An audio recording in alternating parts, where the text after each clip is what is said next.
President Rodrigo Duterte's observance of Holy Week will literally be a week-long working one, beginning with the first leg of his Persian Gulf states swing in the oil-rich desert kingdom of Saudi Arabia, to seek clemency for 31 Filipinos languishing in death row, to coax and win support for his peace plan for Muslims in Mindanao, and most of all, to commune in fellowship and check on the welfare of migrant Filipino workers are tops on his working agenda in this report from Julius de Samburon.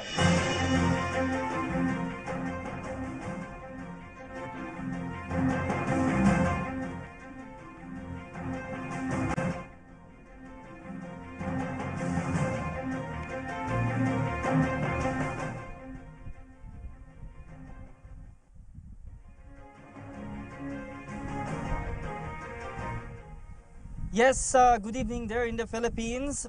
Bilateral meeting and other private engagement between President Rodrigo Roa Duterte's delegation and the Saudi Arabian government officials led by King Salman bin Abdulaziz Al Saud were scheduled on the second day of the state visit of the chief executive in Riyadh. Security was tight at the palace where the official activities were held. Presidential spokesperson Ernesto Abellan in a press conference said the three-day state visit of President Rodrigo Roa Duterte will result to stronger relations between the Philippines and Saudi Arabia and improve people-to-people ties. The President, in his meeting with His Majesty the King and the courtesy call of ministers on the Cabinet Ken, discussed the expansion of the different areas of Philippine-Saudi Arabia cooperation, expressed appreciation for assistance to Mindanao, specifically on the pursuit for just and lasting peace. The President will also meet with Saudi business leaders to push for the Philippines as an investment destination of choice. The President can stress that the Philippines is one of the fastest growing economies in the world, with growth anchored on strong macroeconomic fundamentals and a leadership resolved to bring genuine reform, combat corruption, and address criminality.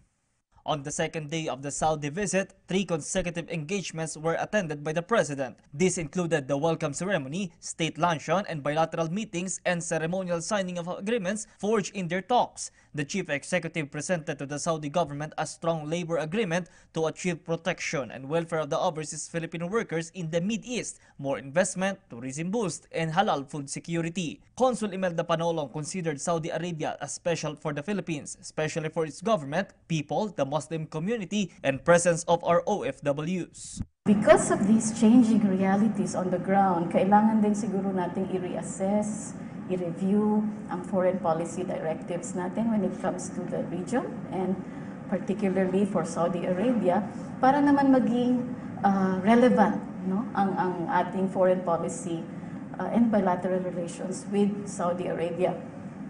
So ano ibig sabihin ito? We are expecting new exploration of new fields of cooperation, especially in security, especially on combating transnational crimes, especially with the visit of the President now, at sa focus na ginagawa ng administration ng ni President Duterte on combating drugs. At dito naman sa side din ng Saudi Arabia, yung Crown Prince, His Royal Highness Prince Mohammed bin Naif, who is also the Minister of Interior, talagang yung efforts ng kanyang opisina ay nakatutok talaga sa pag-combat not only ng illegal drugs but also on security matters and anti-terrorism efforts. Consul Panolong believes that the current administration has an advantage to boost its economy as it gives focus on Mindanao development for tourism and infrastructure. Philippine food and wellness industry will also be stronger and help organic farmers to enter Saudi market. Meanwhile, the government continues to assist Filipinos who lost their jobs in the Mid-East to return in our country. All over the kingdom, I would say something like 100 ang natitira pa. And the same number ang natitira din, mga around 100 din, na hindi naman nagpahayag ng kanilang interest to go home because they want to either wait for their claims here or they are still hoping na matransfer sila.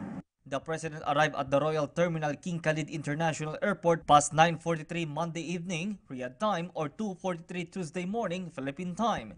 He was welcomed by Saudi officials led by Governor of Riyadh Prince Faisal bin Bandar bin Abdulaziz Al Saud and the Chief Royal Protocol and Minister in Attendance Ali bin Nasser Al Ghafis, the Minister of Labor and Social Development.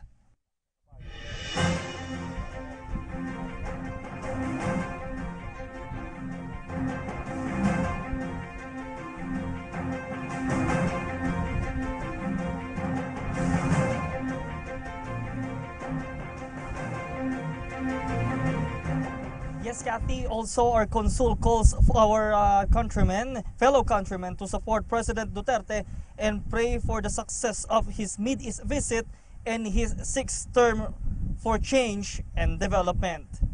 Live from Riyadh's Kingdom of Saudi Arabia and for PTV News, Julius de Samburon. Thank you very much, Julius.